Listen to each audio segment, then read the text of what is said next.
Warga Gaza bersorak, TNI Perdamaian rayakan kemenangan besar di wilayah Gaza.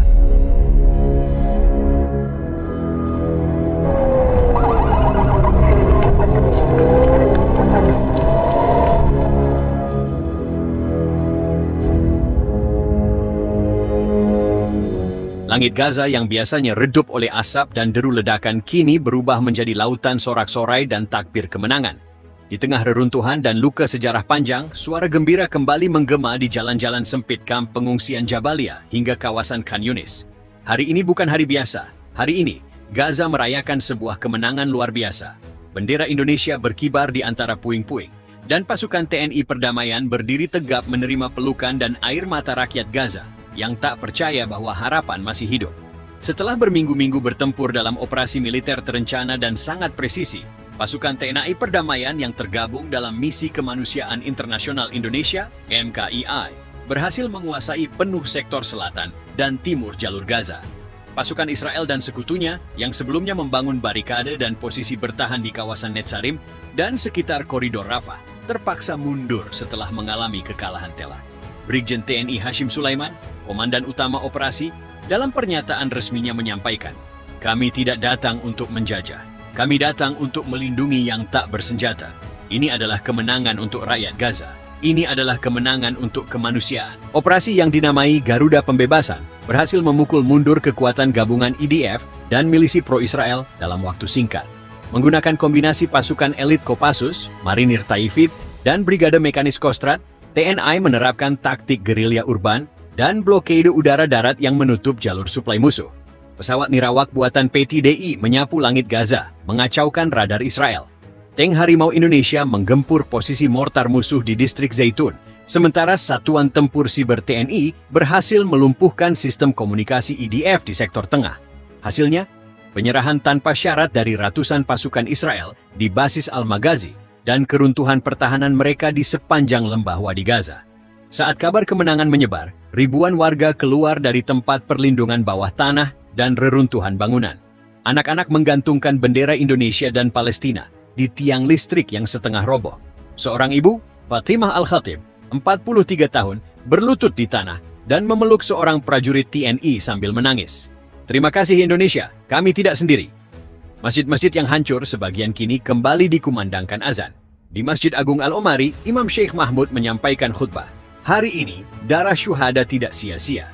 Hari ini, Gaza bangkit, bukan karena kekuatan senjata semata, tapi karena hadirnya saudara dari timur yang membawa keadilan dan keberanian." Malam hari, di tengah puing-puing yang masih berasap, perayaan kemenangan digelar sederhana, namun penuh makna. Prajurit TNI duduk bersila bersama warga Palestina, menyantap roti pipih dan sup lentil. Seorang prajurit Kopassus memainkan rebana, dan anak-anak kecil menari di sekelilingnya sambil menyanyikan lagu-lagu persatuan. Takbir berkumandang. Beberapa warga bahkan memeluk tentara Indonesia dan memanggil mereka malaikat dari timur. Pemerintah Indonesia mengirim tambahan bantuan logistik dan personel medis. Rumah sakit lapangan didirikan dengan cepat di Deir al-Balah dan Beit Hanun. Presiden Palestina Mahmud Abbas menyampaikan secara virtual, "Tanpa Indonesia, Gaza sudah tamat. Hari ini kami merdeka dalam hati dan perjuangan akan berlanjut." Di tengah gelombang kemenangan ini, dunia menyaksikan dengan campur aduk. Gedung Putih tidak memberikan pernyataan resmi, sementara Tel Aviv menggelar rapat darurat untuk meninjau ulang strategi mereka. Di sisi lain, Teheran dan Ankara mengirim ucapan selamat secara terbuka. "Indonesia telah membuktikan bahwa kekuatan Muslim tidak hanya retorika," ujar Presiden Iran dalam pernyataan televisi nasional. "Kemenangan ini bukan sekadar militer, tetapi moral dan spiritual." Untuk pertama kalinya dalam sejarah modern, Gaza merasakan hadirnya pembela sejati dari dunia luar. TNI bukan hanya membawa senjata, tetapi harapan. Sejarawan Dr. Fadel An-Nouri mencatat, apa yang terjadi hari ini di Gaza adalah titik balik. Ini bukan sekadar intervensi, ini adalah deklarasi global bahwa keadilan masih hidup. Dan di bawah bintang-bintang yang bersinar malu-malu di langit Gaza malam ini, suara anak-anak terdengar menyanyikan sebuah lagu baru, lagu tentang harapan, kebangkitan, dan tentang saudara dari negeri yang jauh Indonesia. Dari Rafah ke Jabalia, dari Beit Lahia ke Deir al-Balah, tangis haru dan pekik takbir bersatu membelah langit yang selama berbulan-bulan hanya diisi oleh raungan jet tempur dan ledakan rudal. Warga Gaza turun ke jalan, mengangkat tinggi bendera Indonesia dan Palestina, memeluk para prajurit TNI yang masih berbalut debu dan darah pertempuran. Seorang anak kecil bernama Ali, 10 tahun, berdiri di atas reruntuhan rumahnya sambil meneriakkan, "Garuda! Garuda!" Suara itu disambut sorakan panjang dari ratusan orang di sekitarnya. Seorang ibu tua menyerahkan sepiring kurma kepada seorang prajurit TNI yang tengah berjaga di pos blokade Netzarim, sambil berkata dengan air mata, "Kalian datang saat dunia menutup mata. Terima kasih anak-anakku." Operasi Garuda Pembebasan yang dipimpin langsung oleh Brigjen TNI Hashim Sulaiman menorehkan prestasi militer tingkat tinggi yang mengejutkan, bahkan bagi pengamat pertahanan internasional. Berbekal doktrin tempur khas TNI yang menggabungkan mobilitas tinggi, infiltrasi diam-diam, dan penguasaan medan urban, pasukan Indonesia berhasil menerobos garis pertahanan IDF yang dikenal brutal dan nyaris tak tertembus.